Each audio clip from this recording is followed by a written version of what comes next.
Today is the second meetup, 老外讲中文 meetup. And the topic today is 利益. And 利益 in terms of the Chinese honeymoon period is really understanding what Chinese people consider. All right, I'm going to go through this really quickly. Disclaimer, this is going to be recorded. All right. So the theme of these interactive workshops is We Speak Chinese. 今天我们说中文.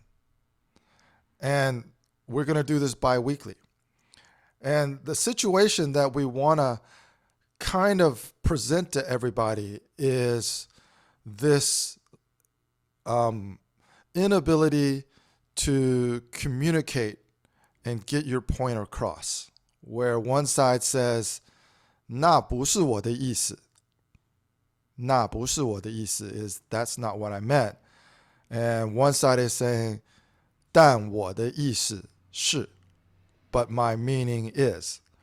So this is kind of a confusion that this is a very common encounter for people who are doing business in China or communicating with their Chinese friends even, or their Chinese counterparts. And the two terms that we talked about in the last meeting that describes this situation, one is 鸡同鸭讲, and the other is 牛头不对马嘴. All right, so Alberto is dropped off, but what we want to do is we want to warm up. Okay, so 来，我们先热身. I'm sorry, 认识跟热身. So I translated the literal let's warm up. I translated it, and it's warm up is to 热身. Okay, so what we're going to do is we're going to introduce ourselves.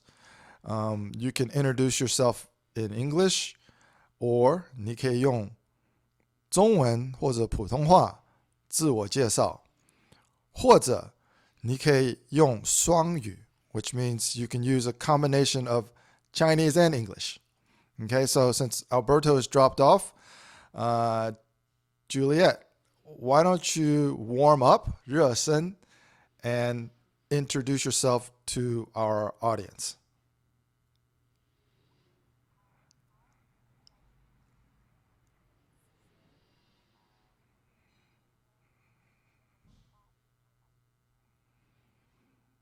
Okay. Well, it's 自我介绍, it's whatever you think is relevant. 你是哪里人? 英国人. Okay.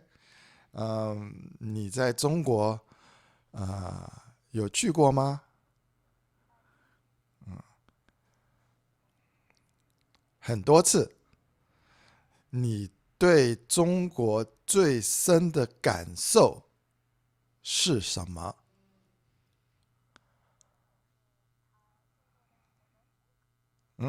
Okay, very good. All right. 中国人的热情. And what is that in English for our English-speaking audience?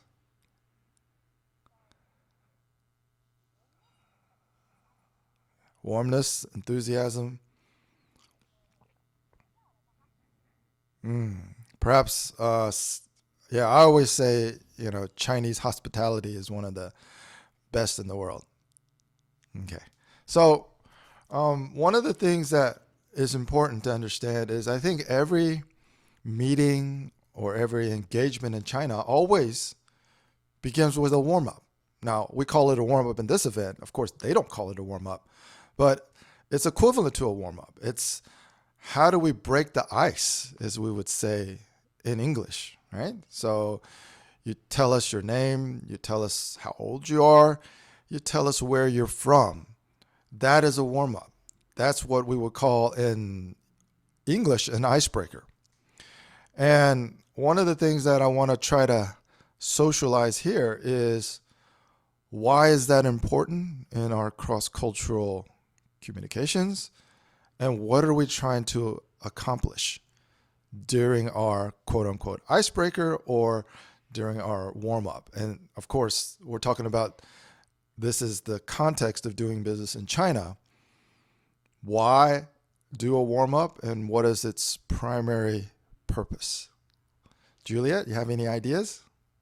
You can say the terms in English or say the terms in Chinese, either or. Of the warm-up, this whole scene, as if we're actors in a play, would be the warm-up.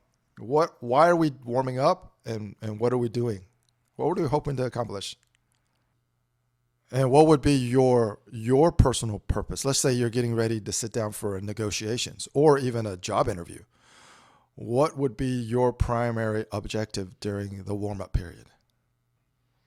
Okay. Are you trying to prep the other side too?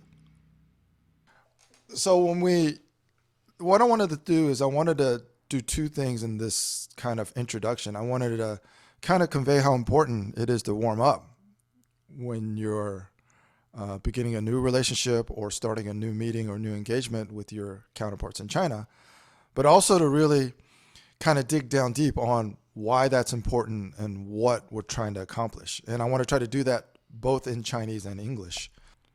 All right, so one of the purposes is to 给面子, which is you're showing respect, you're giving each other face, right? So that's very important in Chinese culture.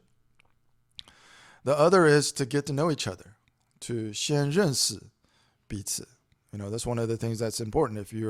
Even if you're going on an interview, you want to try to get to know each other personally, so the things that you say professionally are more easily acceptable to the other side. All right? 先交流, start to begin developing the relationship. 做好关系. So this is probably the most important thing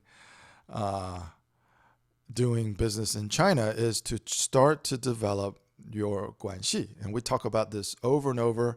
It's not just me that talks about it. I think everybody who's done business in China will talk about the importance of Guanxi. And last meeting, we talked about what Guanxi actually is. Another thing is 摸透对方. So whether you are doing this consciously or subconsciously, I can guarantee you that your Chinese counterpart is doing this, which means 摸透对方 means they are really trying to grasp how you think, what makes you tick, what do you value, how can I motivate you to do things that are more advantageous to me.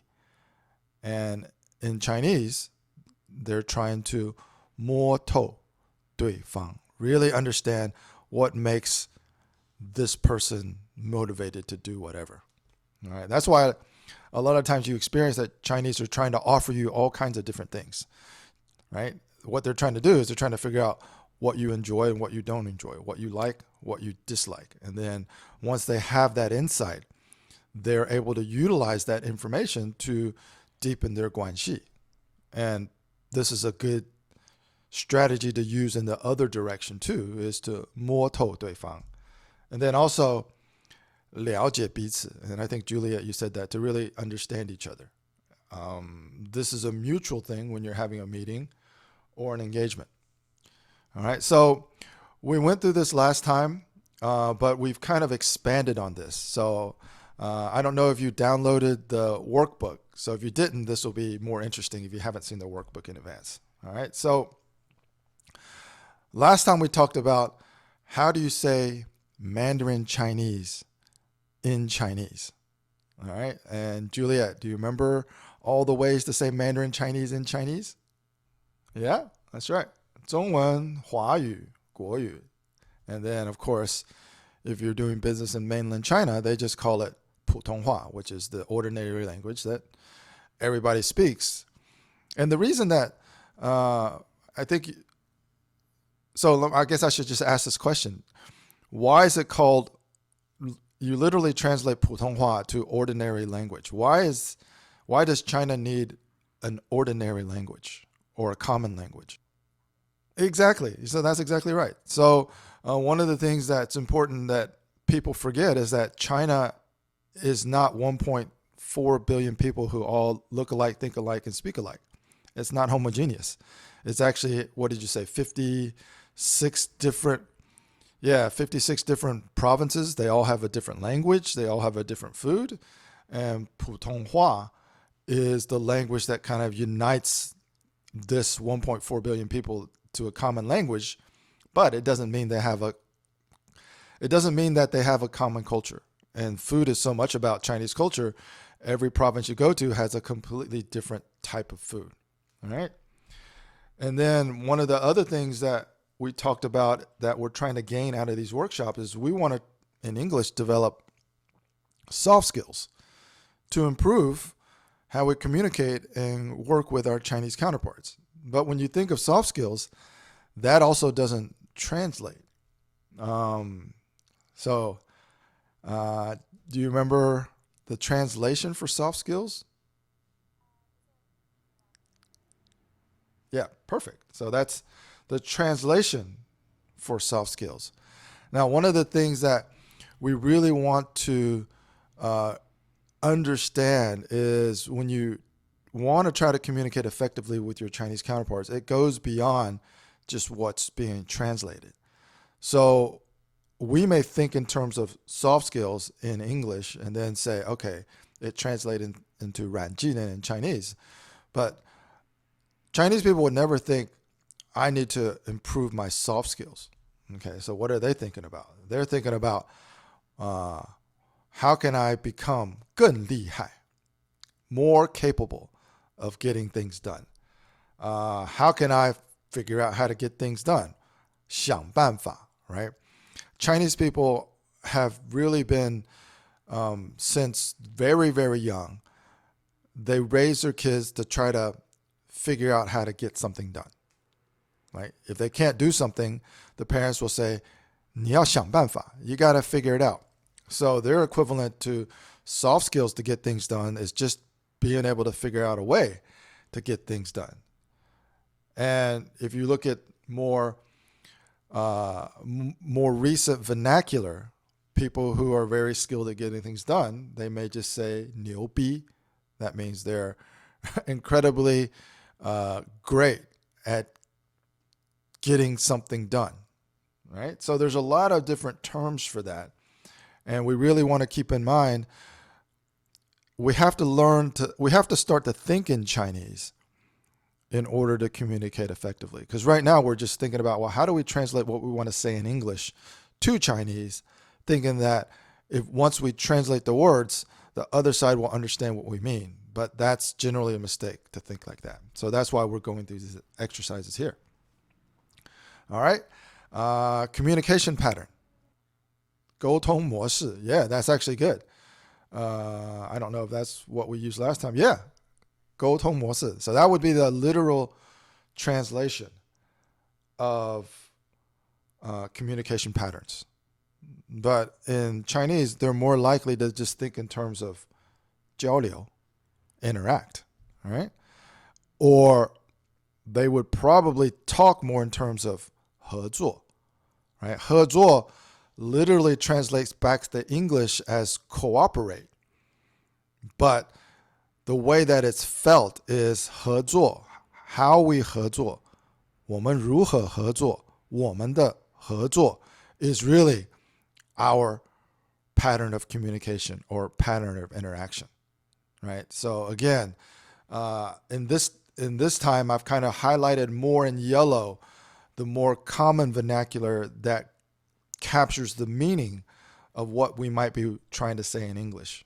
And then constructive cooperation would be literally translated as 建设性合作. And as we discussed in the last workshop, that's not how Chinese people talk. And that's also not how Chinese people think. The way they really think is, what would you say for constructive cooperation? Perfect. That's right. 做好关系. So this is also in the workbook. The 4 highlighted boxes are probably a closer representation of what I actually wanted to say with this slide for the objective of these workshops, right? How do we become 更牛逼, skilled at getting things done, right? How do we improve our communication patterns, which is our 合作, and more constructive cooperation, which is 做好关系. All right, so again, this is the agenda. We have 10 of these, and then every week we go through one of 10 Chinese cultural concepts that I think are necessary for us to 做好关系, 有更好的合作. And we're going to go through one at every one of these. So I put a question mark there because this is a chance to be interactive again. How would you say 1 of 10 in Chinese? You're not sure? Okay. So the way that I would say it is 10个之一. Okay. All right. So yeah, again, we're trying to learn to speak Chinese, but speak Chinese in the Chinese understanding of Chinese instead of just translating. All right, so I'm going to go through this really quickly because we have the recording from the last time. This is my warm-up. 这是我的热身. This is where I introduce the audience to who I am so people can kind of get a better understanding of my background, who I am, and help them achieve their goals and being able to develop closer Guanxi relationships with me. All right, so there's a snapshot of how I grew up. So obviously, I was born and raised in the United States. So you can see I grew my hair long. I played baseball and all kinds of sports.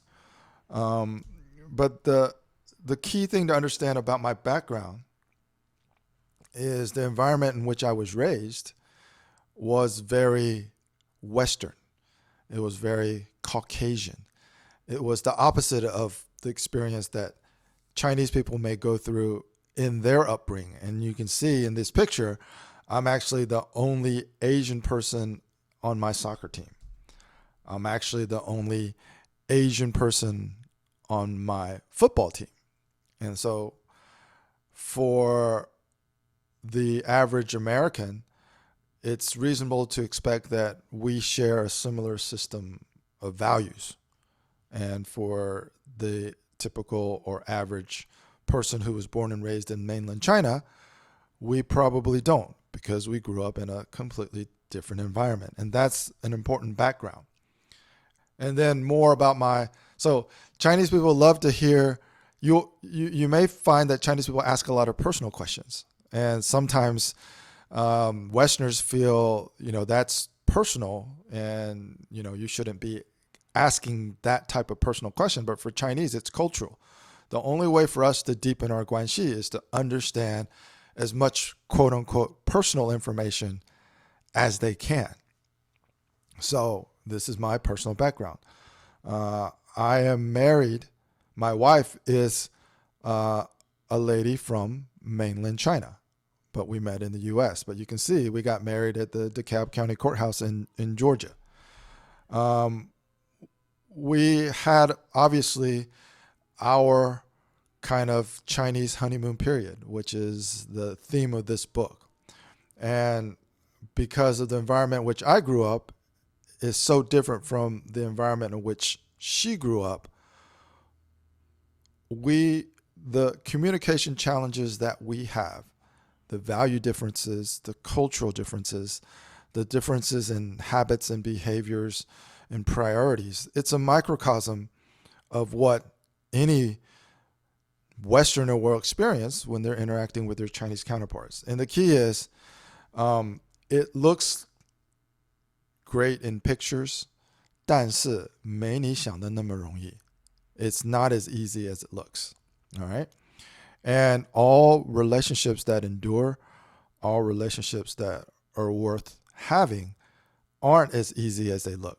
They require a lot of work on both sides. So that's a mindset that we really want to get into. And the whole theme of the Chinese honeymoon period and these workshops is knowing how to speak Chinese doesn't mean you know what to say in Chinese. And once we adopt that mindset, then we can start to transition into developing more cultural awareness and empathy for our Chinese counterparts on the other side.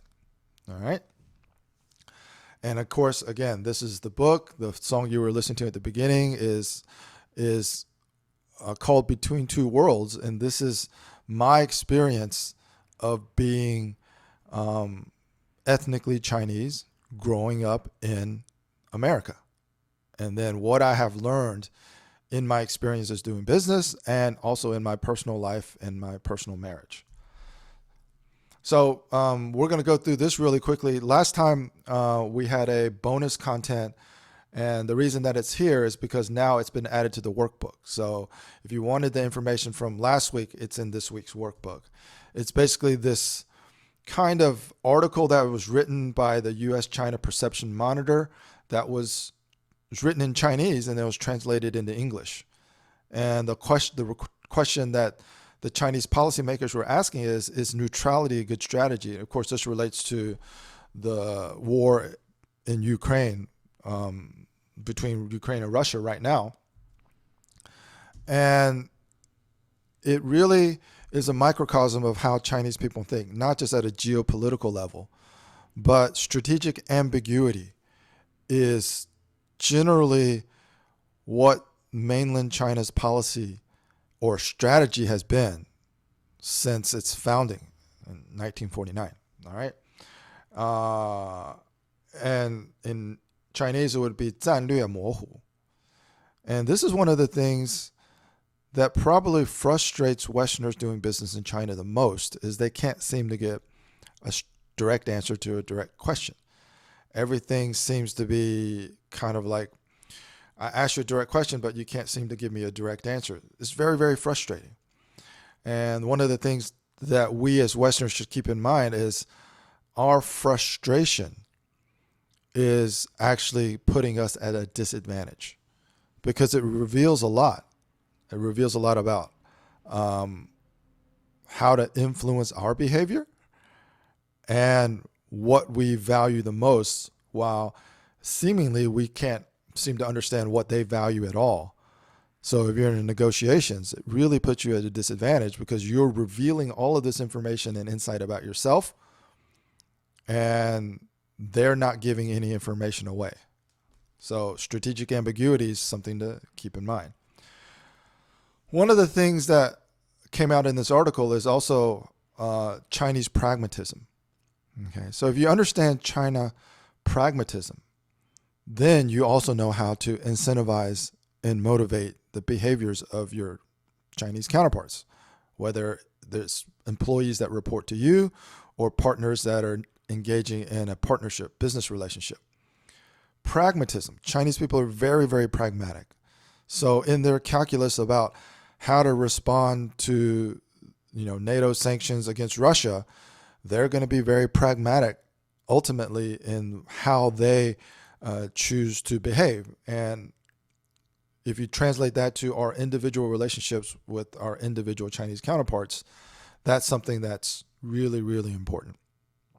And so avoid playing both sides in the same boat, which means that there has been a recommendation in Chinese policy circles that being neutral may not be in the long-term best interest of quote-unquote China. And the reason is because it seems that the Western world, the NATO alliance has been strengthened, and it seems that Western countries are united in their condemnation of what's happening in Ukraine. So for China to remain neutral or strategically ambiguous, that doesn't work anymore, or it may not work, right? And this is the recommendation. This is coming from China, translated in English, to avoid playing both sides in the same boat. And in Chinese, if you read the Chinese version of this, it's also part of China's strategy, 两头不得罪, which means they don't want to upset or disrespect either side, the Russian side or the Western side. Okay, but in this type of situation, it may not work. right? Anything short of war, a hot war, this strategy works brilliantly. China has risen because of this, precisely because of this strategy. But when it comes to a kinetic war, it's probably not going to work. All right. So this is just a slide that we talked about in the last meetup, and I put it here just to not just to review it, but also that it's in the workbook for this week. All right. So everybody will have this information. Okay. This is something that I'm not going to spend a lot of time on this time because we went through it last time. But one of the things that we really want to understand is when we interact with our counterparts on the other side, we want to try to understand that our own psychology, be self-aware of our own psychology, and their psychology. What makes them tick, and why do they behave the way they do, and how are they behaving, and how can we interpret that? And what we're experiencing at a psychological level can only be described as art of war tactics that are being used subconsciously. Okay, so for them, a community of people who are very pragmatic and who have thousands of years of history with behavior based on a lot of philosophers like Confucius, but also tactical strategy based on Sun Tzu or the art of war. And it's not literally happening, and most Chinese people haven't studied the art of war, but because it's so deeply embedded in Chinese culture, a lot of the way they behave can be interpreted as tactics that are very similar to art of war. They're all used to gain a psychological advantage, but they're being used subconsciously. All right, so art of war is Sun Tzu Bingfa. And the question that we want to ask ourselves is, how do we counteract its negative effects, right? If it makes us frustrated, that's a negative effect. If it makes us angry, that's a negative effect. And so we want to try to offset these negative effects. And so how do we do that? And this is the whole journey that we're on right now. We can create new patterns of communication, 更好的合作，做好关系, if we understand how these 10 Chinese cultural concepts fit into the lexicon of your interactions with Chinese people. All right. And what you can do to counteract the negative effects of art of war strategies or tactics used against you is to develop a different mindset, a different attitude, and a different approach.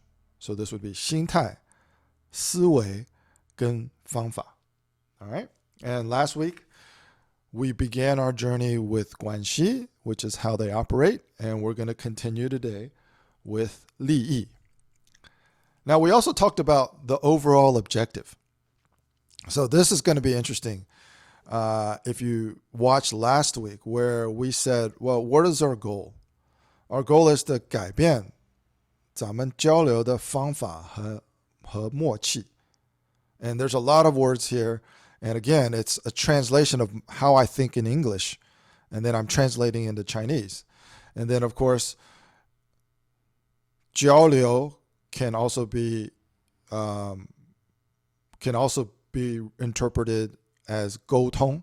So you can use 交流, you can use 沟通. 咱们 can be changed to 我们. And 改变 can be 改进. So 改变 is to change.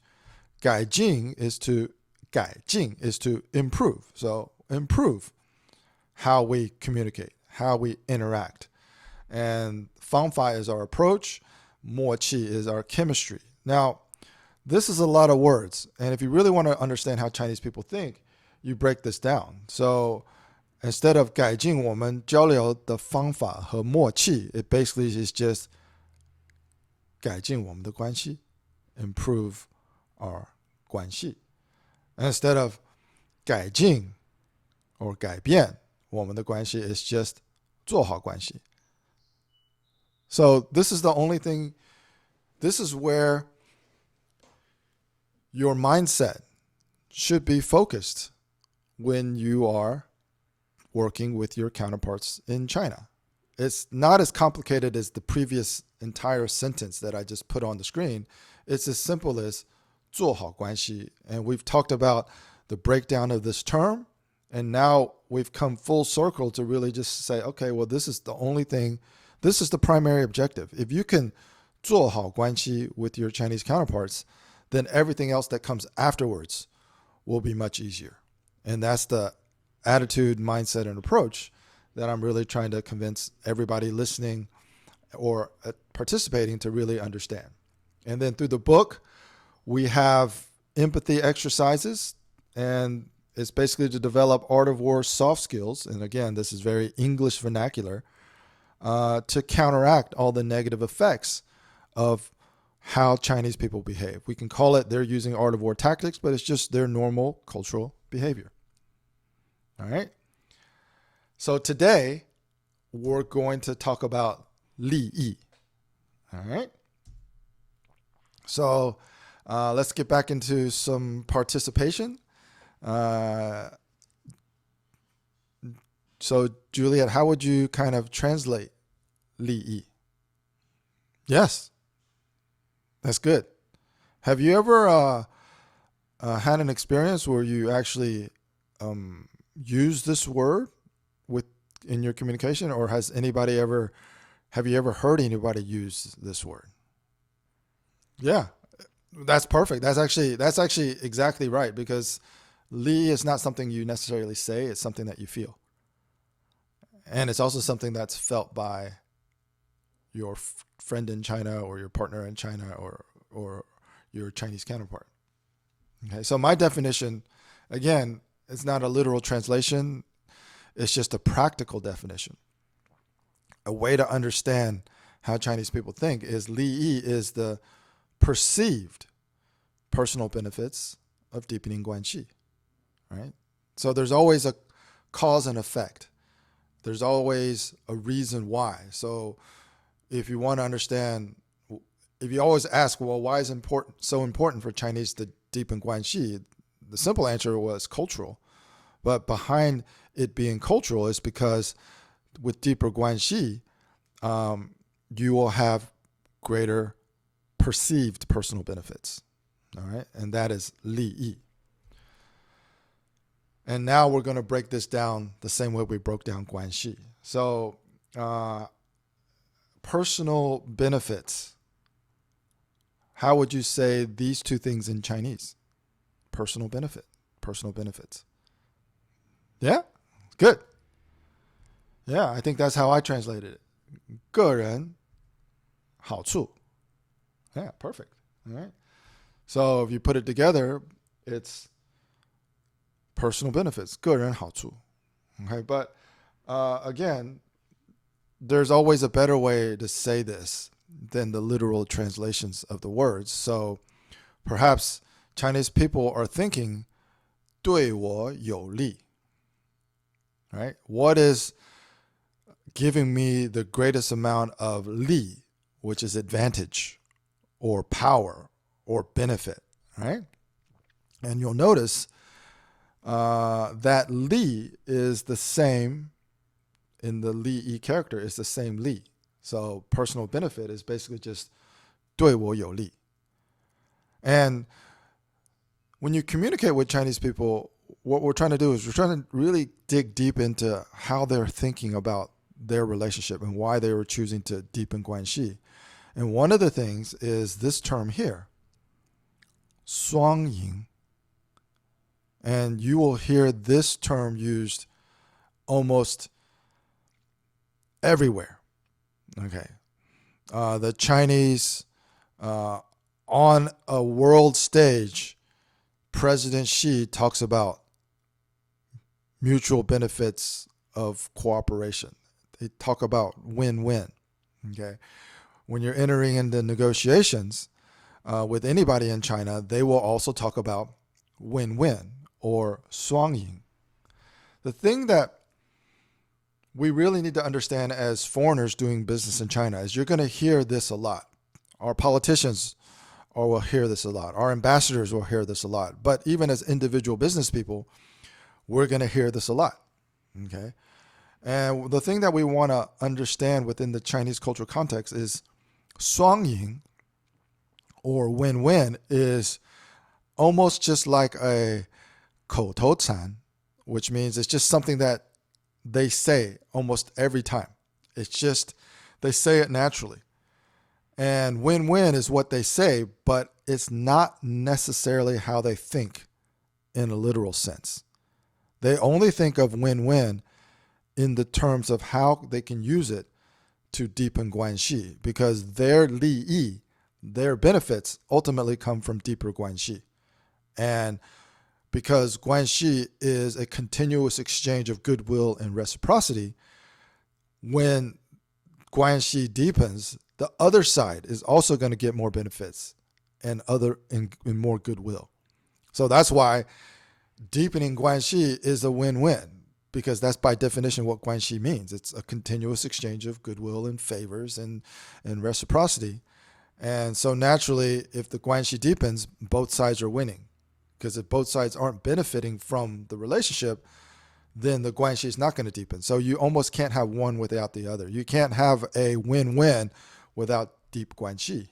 And that's the way to think about both Guanxi, its relationship with Lìyì, and when you hear your Chinese counterpart saying, this is a win-win. When they say that, you're going to hear people say that all the time. Even on the geopolitical stage, you're going to hear Chinese leaders, Xi Jinping, say, this is the win-win of mutual cooperation. It will benefit all nations. And this is how your Chinese counterparts, when negotiations, will also communicate. This is a win-win. All right? The key thing to also remember is that it's a perceived personal benefit. Lìyì, or the benefits of deepening Guanxi, are never promised. They are never in a contract. It's just a trust and perception that if we have deeper Guanxi, then the benefits will come through our continuous exchange of favors, of goodwill, of reciprocity. All right? So that's why in the definition, for us to really understand Lìyì, yes, it's personal benefits, but also it's perceived personal benefits. It's not a contractual guarantee of personal benefits. All right? And then, so that went up really quickly. So this is another participation opportunity. How would you say perceived in Chinese? Perception, perceived. There are, I've listed 4, but there are probably at least a dozen or more. 质感, yes. Yeah, that's good. I think that's one of the ones. Yeah. Yes. Yeah. Yeah, that's perfect. Yeah. So, yeah. All right. So I wrote 感觉,质感,质感,直觉. All right. So again, the point that we're trying to make is that how someone feels sometimes it's hard to translate or interpret into words.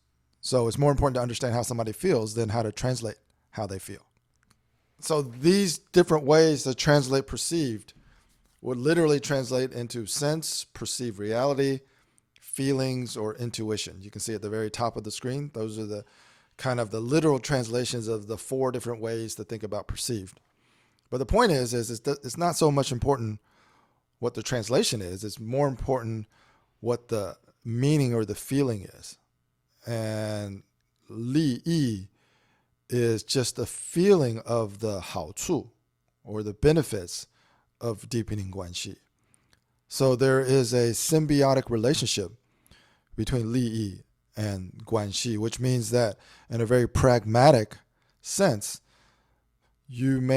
people will stop developing their Guanxi with you if they no longer perceive any benefits of you. For example, you changed jobs. You were friends with somebody through work because you were responsible for something, and then you left that company and you went to a different industry. That person would have a different relationship with you because now knowing you would no longer benefit their work or their business.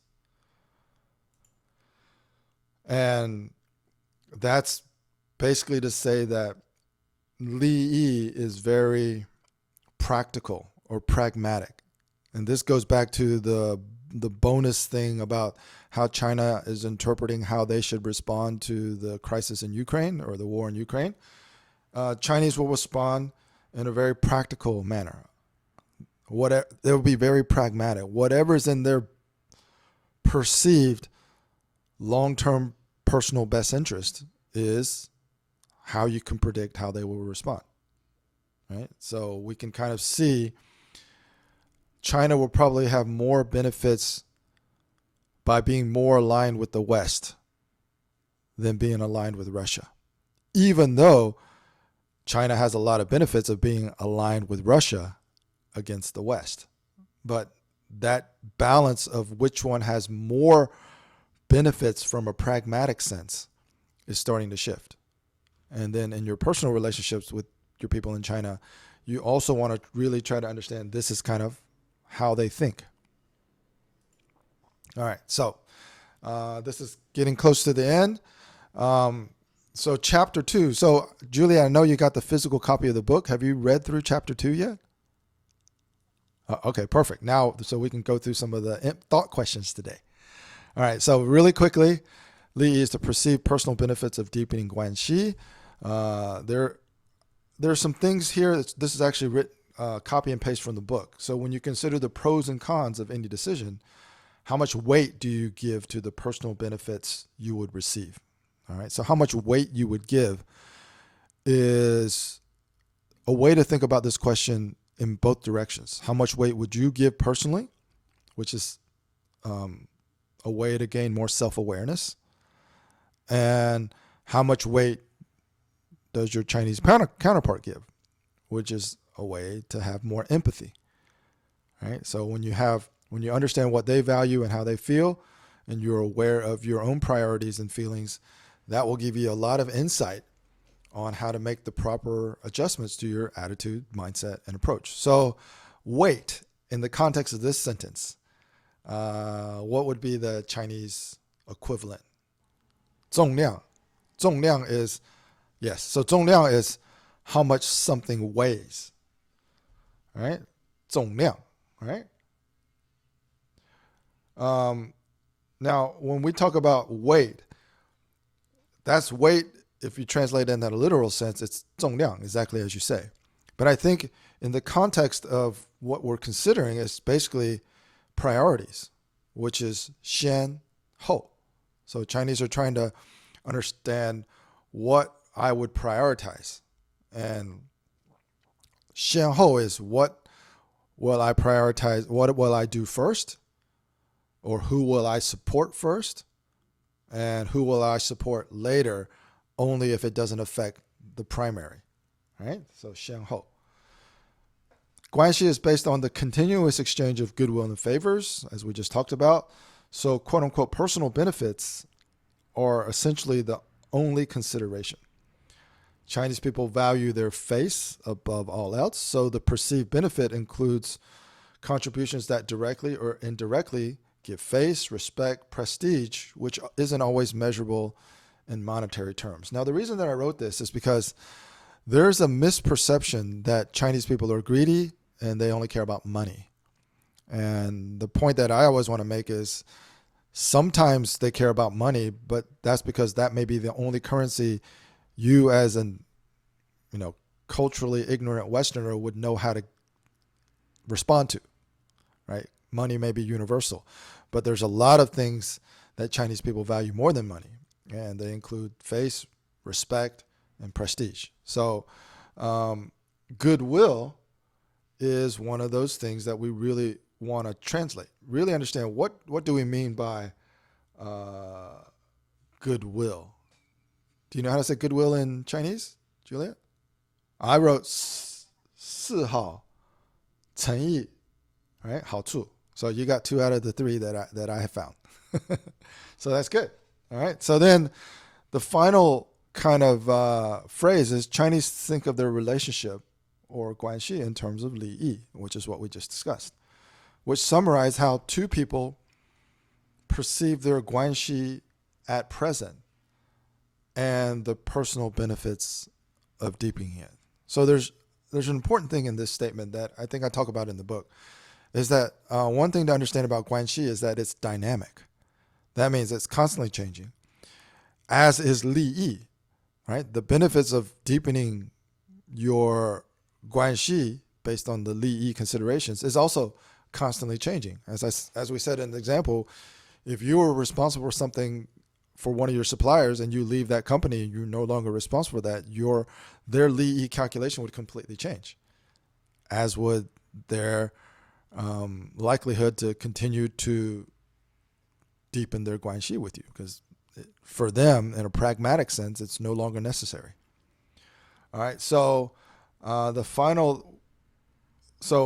the key here is 面子 or face, which we talk about as Gěimiànzi, which is, I think this is a later chapter in the book.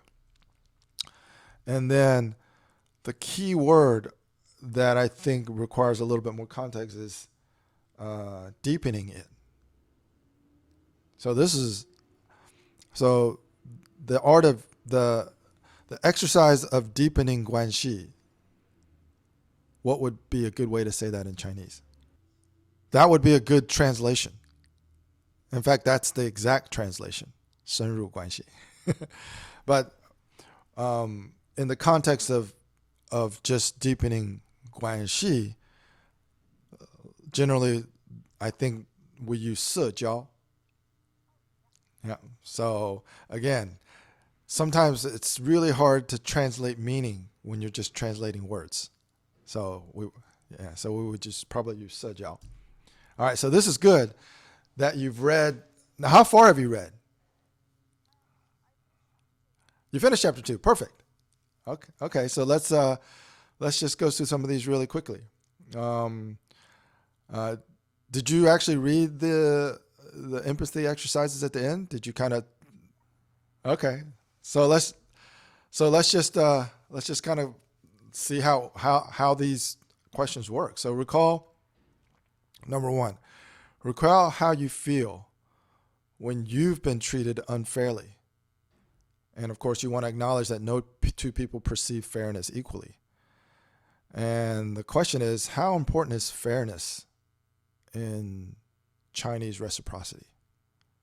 Again, there's no right or wrong answer. It's just an exercise to kind of think about how you think about fairness and its importance. And then, so 2 questions. How would you negotiate or deal with someone who perceives fairness in a different way than you do, where you can't actually align or agree on what is quote unquote fair? And then a deeper question or a follow-up question would be, how do you align with someone who you perceive as selfish? Yeah, well, I was just saying that that's the problem with all cross-cultural relationships and geopolitical relationships, is ultimately China's leaders perceive everything that's happened to them over the history of the last 200 years has been unfair. Yep. All right. There we go. Yeah. Yeah. So, obviously there's no answer to this. In fact, we wouldn't have so much conflict in the world if people could agree on what's fair. All right. So, I think the mindset that we should all kind of adopt when doing business in China is trying to agree on what's fair, in my experience, is almost kind of like a hopeless endeavor, which means that trying to convince somebody else what you think is fair is usually futile.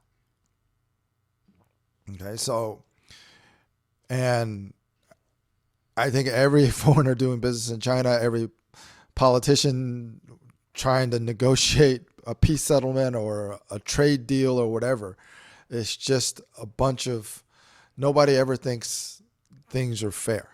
In fact, as an American, I'm fully aware that most countries think their relationship with America is unfair. America is using their hegemony and their superpower status, whatever, to take advantage, to do what's best for them, and that's fully understandable. So, but what we want to do is we want to focus on how do we deal with those mindsets and those types of personalities in our individual relationships. So, number 2, what are the personal short-term benefits? What personal short-term benefits might have affected our Guanxi? And this is for Richard or for Vincent or for Xiaohe. And then how would that affect our Guanxi? Yeah, no, that's good. Okay, how about what were the short-term benefits for Richard? Or were there any?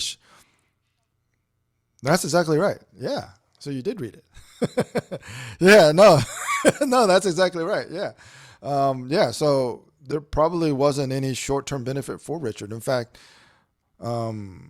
me suddenly becoming his manager, we call it a 空降部队, paratrooper manager.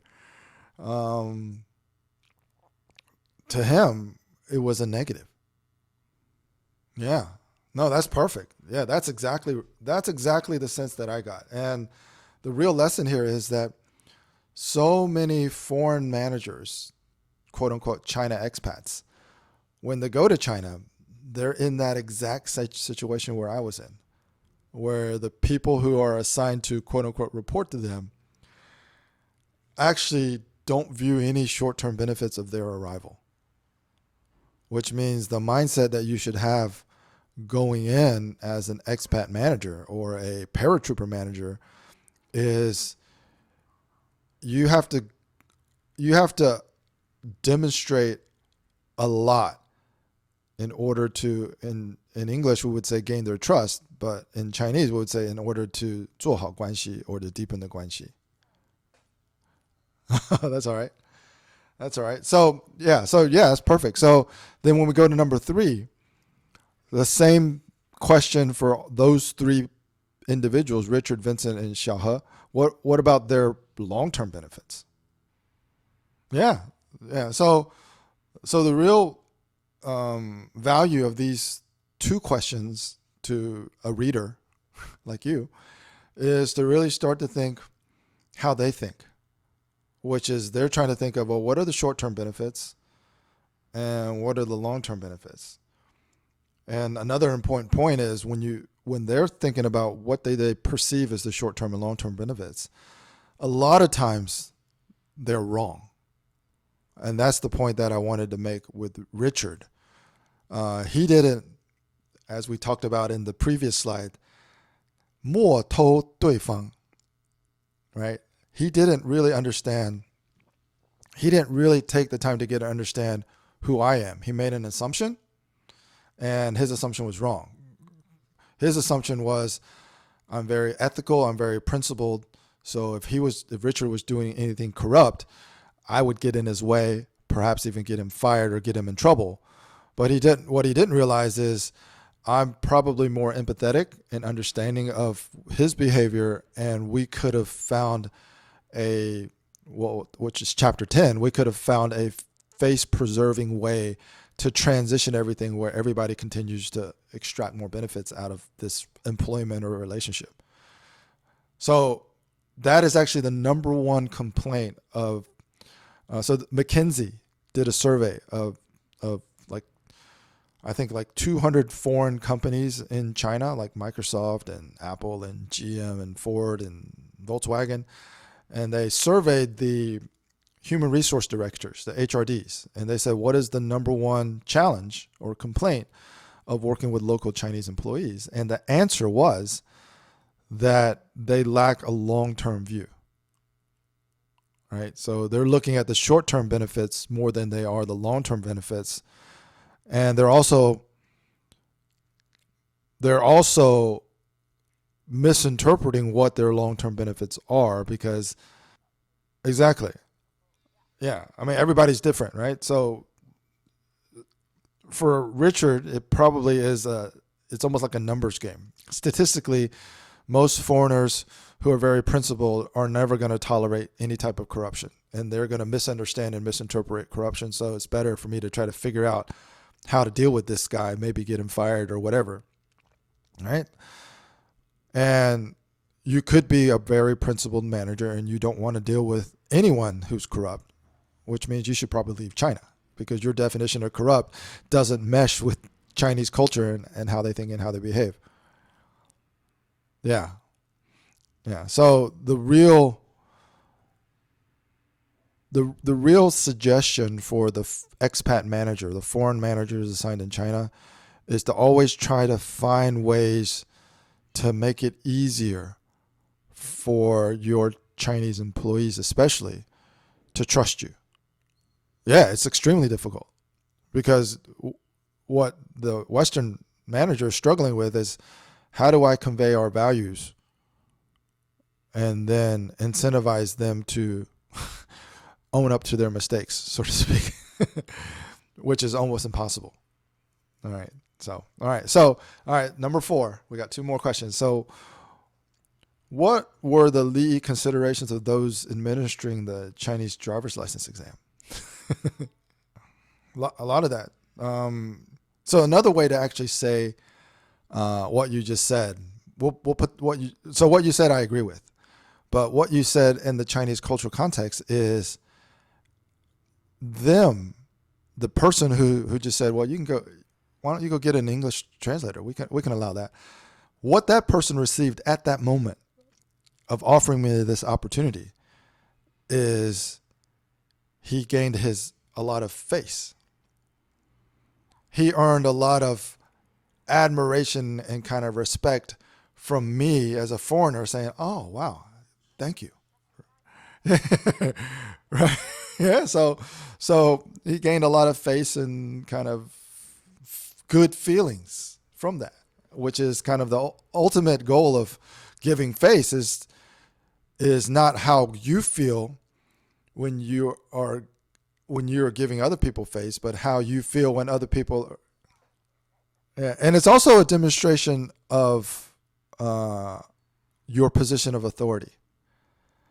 One of the things that we always observe is that no matter how high or low you are in the societal hierarchy, even if you're a baoan, the guy who stands at the gate and checks your paperwork before you're allowed to enter the compound, everybody is looking for some type of face. And Chinese people gain face by demonstrating they're in a position of authority, no matter how big or how small that is.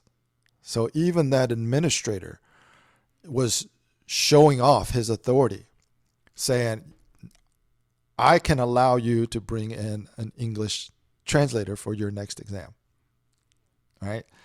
That's how important prestige and face is to China. And it doesn't matter how high or how low somebody is in the hierarchy.